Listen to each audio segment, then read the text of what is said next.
Skandra and you're watching How to Golf. The first thing you need for golf is to be able to look the part. So what you would wear is a collared shirt like this, and then there's long sleeve ones like this for when it gets colder. Then you're going to need golf pants or golf shorts in the summer. And lastly, you're going to need golf shoes, and they have spikes like this, or they have ones that you can take out. The next thing you're going to need is a glove. And if you're righty, you wear it on your left hand. If you're lefty, you wear it on your right hand. You're also going to need a ball marker for when you're on the putting green, so then you can mark your ball for other people to putt. You're also going to need a tee for when you drive the ball.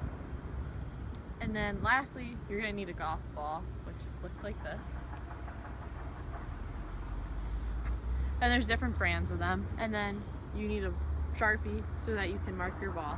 And normally, I just put a green little dot underneath the 2. So the reason that I put a green dot under the 2 is just so that if there's other people who have the same exact ball as me, then we know whose ball is who and we won't get confused. Next, we have the different types of clubs. So this would be a putter, and you've probably seen it before playing mini golf. You just use it to putt. The next club we have, which would be, I'll just do a couple of them that are like the same. These would be used for chipping. This one's a sand wedge, so you use it when you're in a bunker. Pitching wedge and gap wedge, or you can have a loft wedge. They're all for when you're like pretty close to the green and you just want to chip on. Next, we're gonna have different sets of irons. So you have a 6, a 7, an 8, and a 9.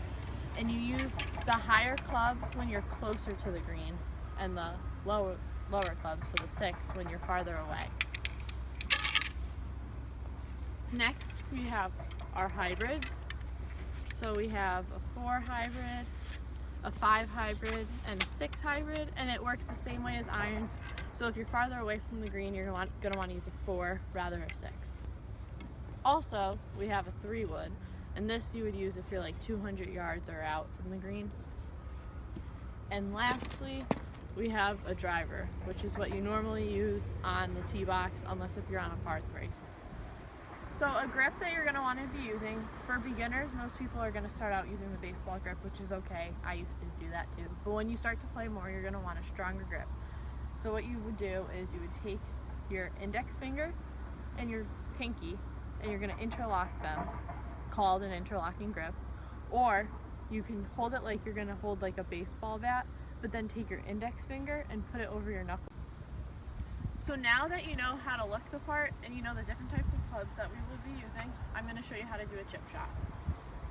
The next most important part is going to be your stance. So you're going to want to spread your legs so that your feet are shoulder width apart, and then you're going to want the golf ball to be in the center of your stance. And your swing is going to look kind of something like this.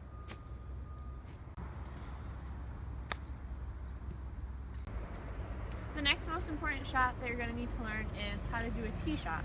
So I will show you how to tee up your ball and how you're going to want to swing for this type of shot. First step in taking a tee shot, you're going to want to know how to tee up the ball. So on my tee, there is a little yellow line, and I know for me, I'm comfortable with once it gets to the top of that, that's when I stop, and then I just place my ball on top of that. The next step in your tee shot is going to be your stance, and it's going to be a little bit different than the chip shot I showed you earlier.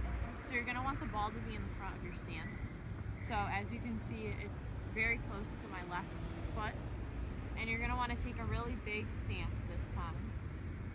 And then you're going to line up for the ball, and instead of taking like half a swing like I did earlier, you're going to want to take a full swing, and your swing is going to look something like this.